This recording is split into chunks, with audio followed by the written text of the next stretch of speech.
untuk LRT secara trase sebenarnya sudah mendapatkan izin dari pemerintah pusat sampai dengan Ancol.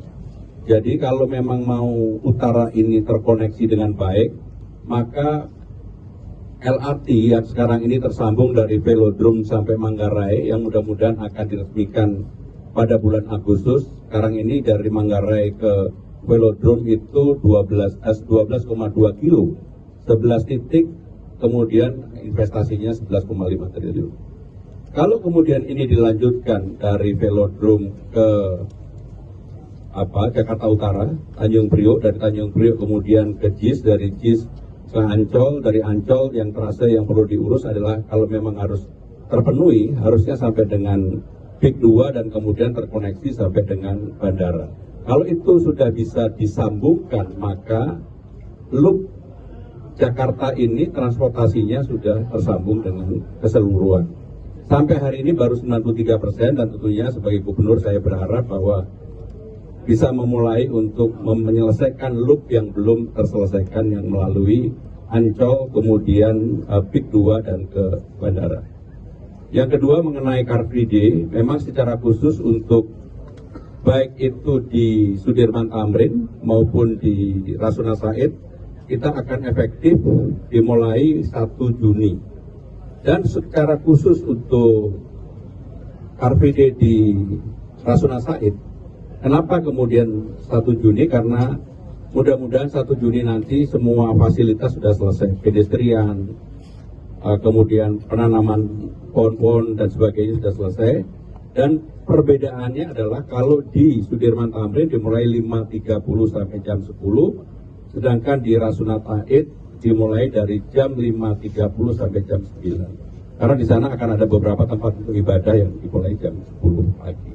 Jadi itu. Ya, selanjutnya di tengah tantangan ekonomi global dan ketidakpastian geopolitik, Komisi 11 DPR RI meminta penguatan dan optimalisasi program-program prioritas pemerintah yang dinilai mampu menumbuhkan perekonomian secara nasional. Ya, anggota Komisi 11 DPR RI, Putri Aneta Komarudin menegaskan pemerintah harus mengambil langkah konkret dalam meningkatkan pertumbuhan ekonomi secara merata. Di mana pertumbuhan ekonomi di kuartal 1 yang tumbuh 5,61% ini cukup bagus sebagai trigger dalam menggerakkan potensi-potensi perekonomian secara nasional. Untuk itu Putri Aneta menekankan agar program-program prioritas pemerintah yang sudah berjalan untuk dimaksimalkan. Terlebih lagi program prioritas pemerintah dinilai mampu membuka lapangan kerja secara luas sekaligus dapat memberdayakan masyarakat. Tentu kalau daya beli kita sangat dipengaruhi juga dengan faktor geopolitik yang ada sekarang. Kita tahu perang di luar Indonesia itu bukan batas kewenangan kita sebagai pemerintah. Jadi tentu kebijakan-kebijakan bantalan sosial yang sekarang pemerintah terus-menerus genjot seperti bantuan sosial, subsidi, PPN yang ditanggung untuk industri penerbangan dan lain-lainnya itu sebenarnya sangat baik untuk menopang daya beli masyarakat yang mungkin sekarang sangat tergerus dikarenakan kondisi geopolitik. Indeks keyakinan konsumen April 2026 tercatat naik ke level 123. Ya, hal ini menunjukkan optimisme ekonomi. Kenaikan terlihat di kelompok pengeluaran di atas 4 juta rupiah dan usia 20 hingga 60 tahun. Bank Indonesia mencatat indeks keyakinan konsumen atau IKK periode April 2026 menunjukkan kenaikan 0,1 poin dari 122,9 pada Maret 2026 menjadi level 123,0 pada April 2026. Survei yang dilakukan Bank Indonesia ini menunjukkan keyakinan konsumen terhadap kondisi ekonomi saat ini dan ekspektasi terhadap perekonomian ke depan.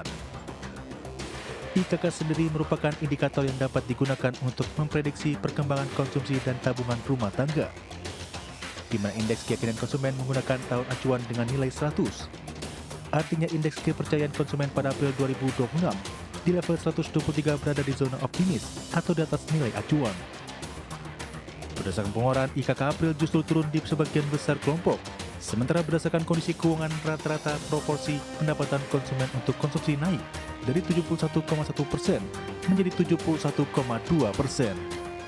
Sebaliknya proporsi pendapatan konsumen yang disimpan dari 18,2% menjadi 17,6% tercatat meningkat. Dari Jakarta, Tim Liputan IDX Channel.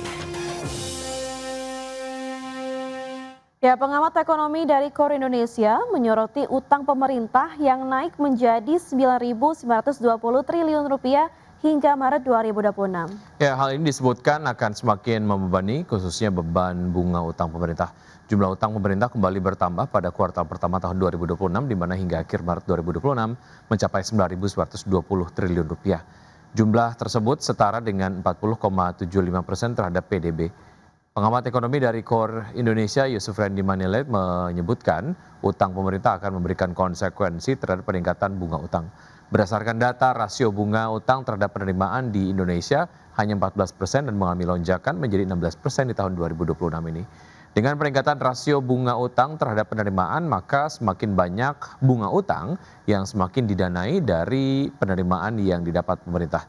Terlebih penerimaan pajak terbilang stagnan sebesar 10 hingga 11% dalam beberapa tahun, sehingga harus diwaspadai pemerintah untuk membayar utang.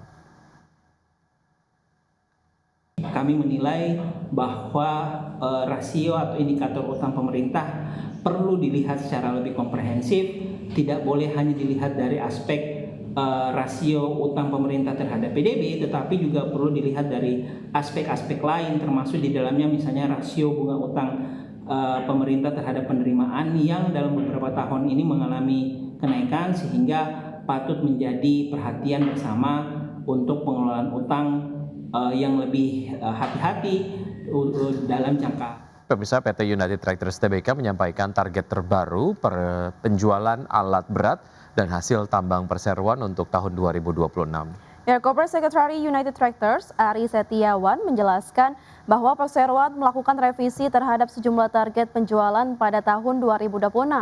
Imbas dari penurunan RKAB yang berdampak pada bisnis perseroan. Target penjualan Komatsu direvisi menjadi sekitar 4.000 unit, produksi batubara dan overburden removal PT Pamapersa dan Nusantara juga turun sekitar 15-17%. Kemudian penjualan batubara melalui PT Tua Turangga Agung turun menjadi sekitar 9,6 juta ton tahun ini. Penjualan emas ditargetkan sebesar 82.000 ons dan penjualan nikel ore sekitar 1,2 juta wet metric ton untuk tahun 2026. Sebelumnya Presiden Direktur United Tractors Iwan Hadiantoro mengatakan tahun 2026 menjadi tahun yang cukup menantang bagi perseroan baik dari aspek eksternal, geopolitik hingga perubahan regulasi. Ia memperkirakan kondisi menantang bagi perseroan masih akan berlangsung setidaknya sampai tahun ini.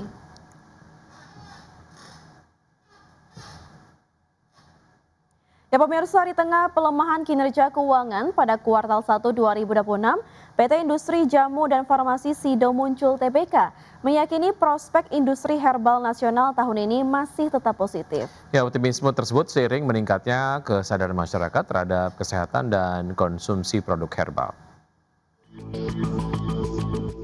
PT Industri Jamu dan Farmasi Sido Muncul Tbk mencatat pelemahan kinerja pada kuartal 1 2026.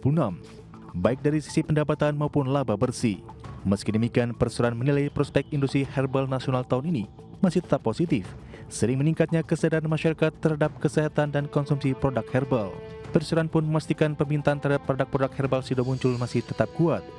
Produk tolak angin bahkan disebut masih memimpin pasar herbal nasional dengan pangsa pasar sekitar 72%.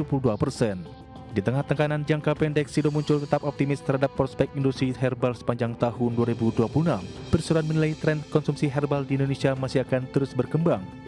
Namun demikian, sejumlah tantangan masih membayangi industri herbal tahun ini, mulai dari daya beli masyarakat yang lebih selektif, hingga kenaikan biaya operasional seperti kenaikan biaya kemasan, energi, logistik, serta volatilitas global. Dari sisi kinerja keuangan hingga 31 Maret 2026, pendapatan Sido tercatat sebesar Rp640,5 miliar, atau melemah hingga 19% secara tahunan. Sedangkan laba bersih menyusut menjadi 147,213 miliar per kuartal 1 2026. Berbagai sumber untuk iDiactional. PT Communication Cable System Indonesia Tbk atau CCSI berencana menerbitkan 474 juta lebih saham baru melalui right issue. Langkah ini dilakukan untuk memperkuat struktur permodalan serta mendukung pengembangan usaha perseroan dan entitas anak. PT Communication Cable System Indonesia Tbk atau CCSI mengumumkan akan melakukan penambahan modal melalui hak memesan efek terlebih dahulu atau right issue. Perseroan akan menerbitkan sebanyak 474.774.774 saham baru yang setara 35,61% dari total saham beredar. Manajemen CCSI menyebut aksi korporasi ini bertujuan memperkuat struktur pemodalan dan menarik partisipasi investor lokal maupun asing. Namun pemegang saham yang tidak menggunakan haknya dalam right issue ini berpotensi mengalami dilusi kepemilikan saham hingga 9,27%. Seluruh dana hasil right issue setelah dikurangi biaya emisi akan digunakan untuk pengembangan usaha dan modal kerja perseroan maupun entitas anak. Rencananya persetujuan aksi korporasi ini akan dimintakan dalam rapat umum pemegang saham luar biasa pada tanggal 17 Juni 2026. Berbagai sumber untuk ID Action.